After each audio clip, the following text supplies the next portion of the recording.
Salam sejahtera dan salam Malaysia Madani bersama saya Vanessa Mering dalam Berita Pagi Sarawak edisi Sabtu 29 April.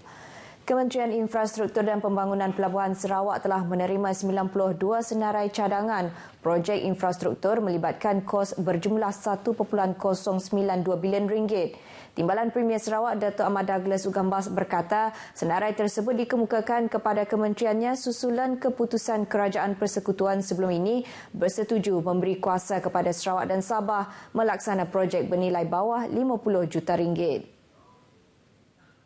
Menurut Dato' Ahmad Douglas, daripada keseluruhan projek itu, sebanyak 87 projek diterima daripada Jabatan Kerja Raya JKR, manakala selebihnya adalah cadangan projek daripada Jabatan Pengairan dan Saliran.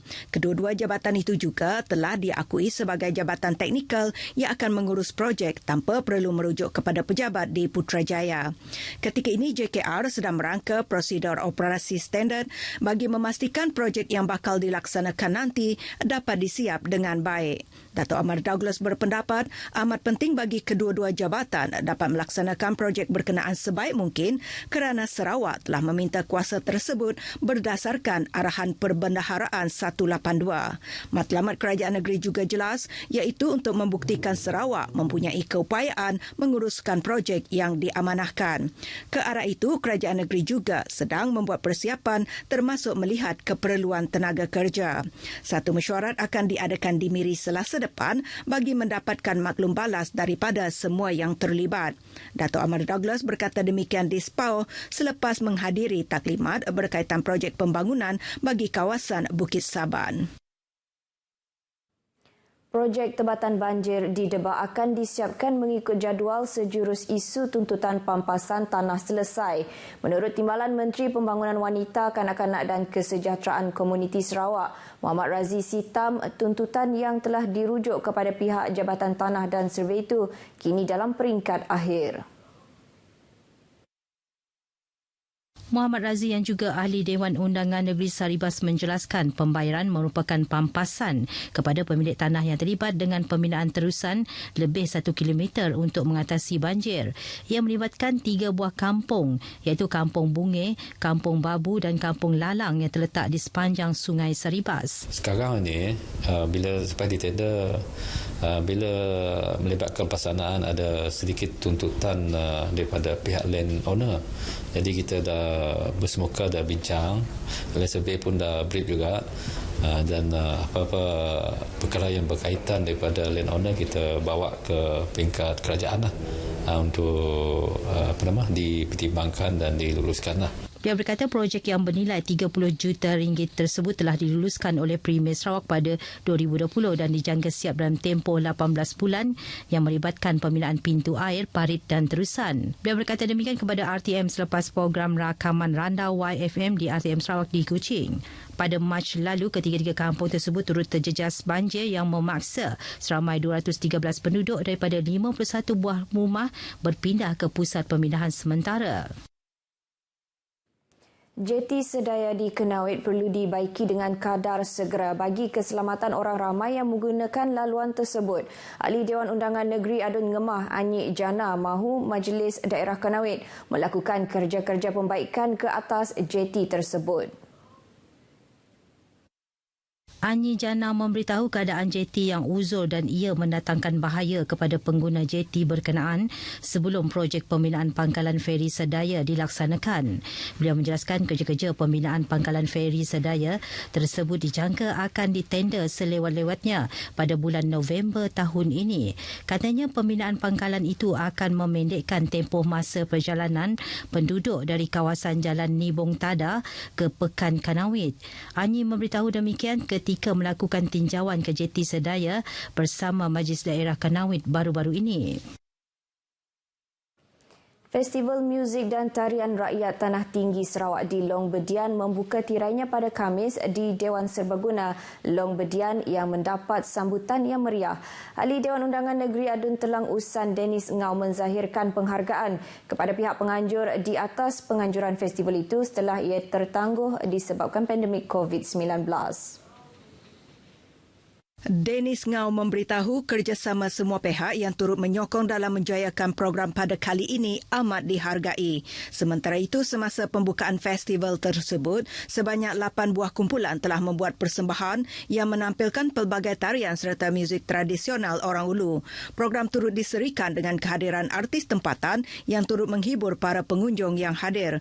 Dalam pada itu, para peniaga turut menjual pelbagai bentuk dan jenis kraf tangan yang menjadi tarikan kepada pengunjung.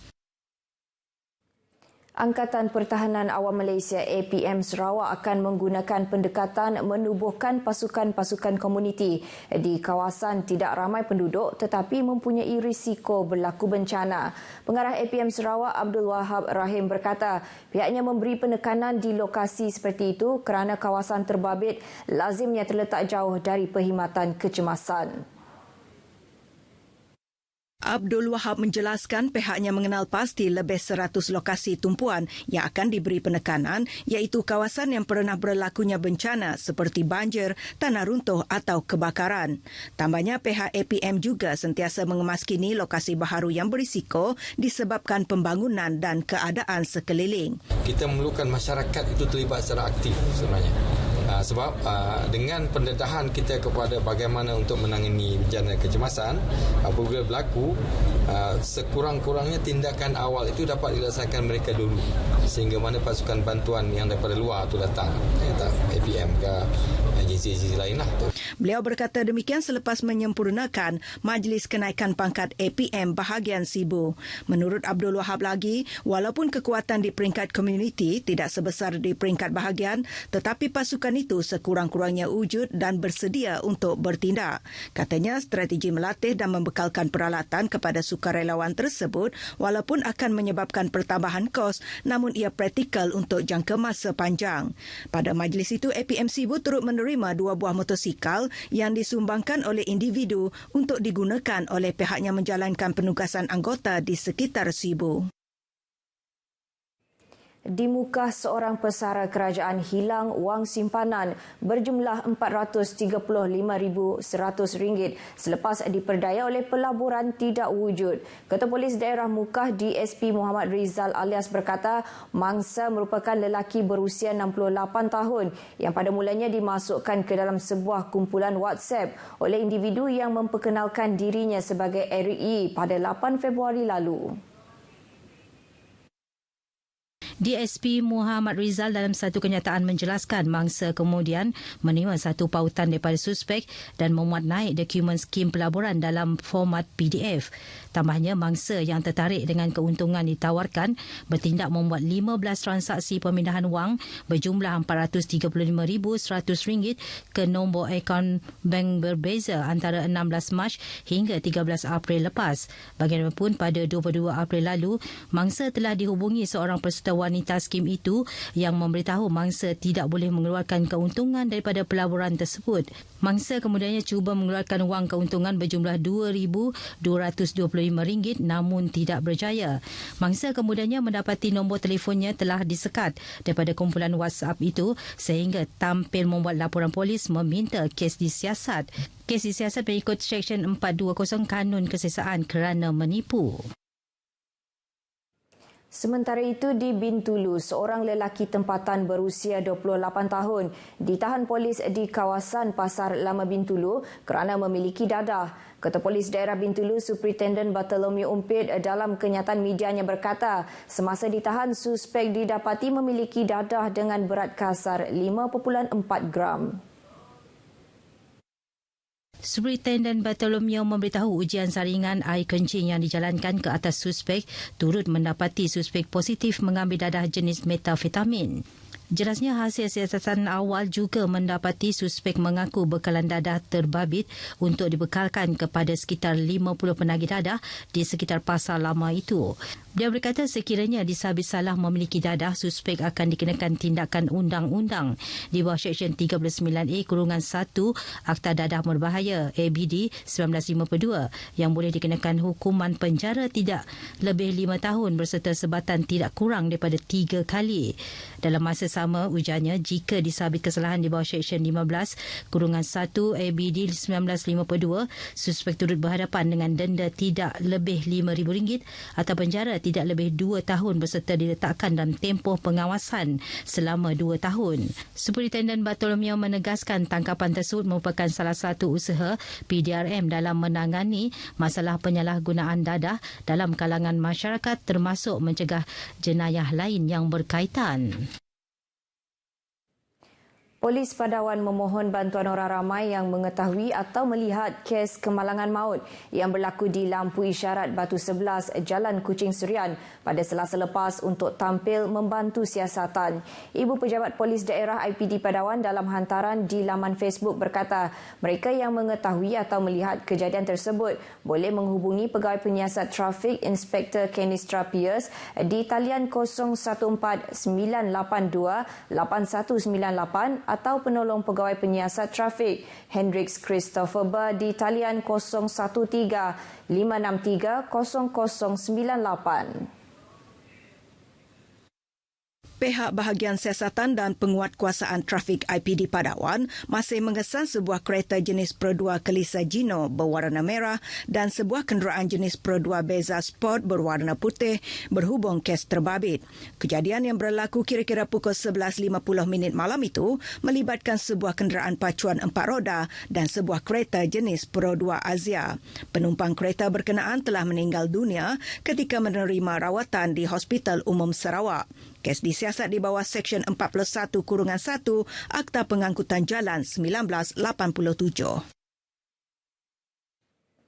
Laluan 4 lorong 2 hala di Jalan Sematan Lundu akan dibuka kepada trafik bermula pukul 10 pagi ini. Berdasarkan notis pemberitahuan yang dimuatnaik di laman Facebook Cawangan Lebuh Raya Pen Borneo, Jabatan Kerja Raya Sarawak, ia melibatkan laluan di kilometer 49.4 hingga kilometer 53.1. Sehubungan itu, para pengguna jalan raya diminta berhati-hati semasa memandu di kawasan tersebut. Selain itu, mereka juga diingatkan untuk mematuhi segala pengurusan trafik untuk keselamatan dengan perhatian khusus apabila jalan telah berubah kepada 2 hala dan kerja-kerja pembinaan sedang dijalankan. Para pengguna turut dinasihati untuk merancang perjalanan di kawasan terlibat.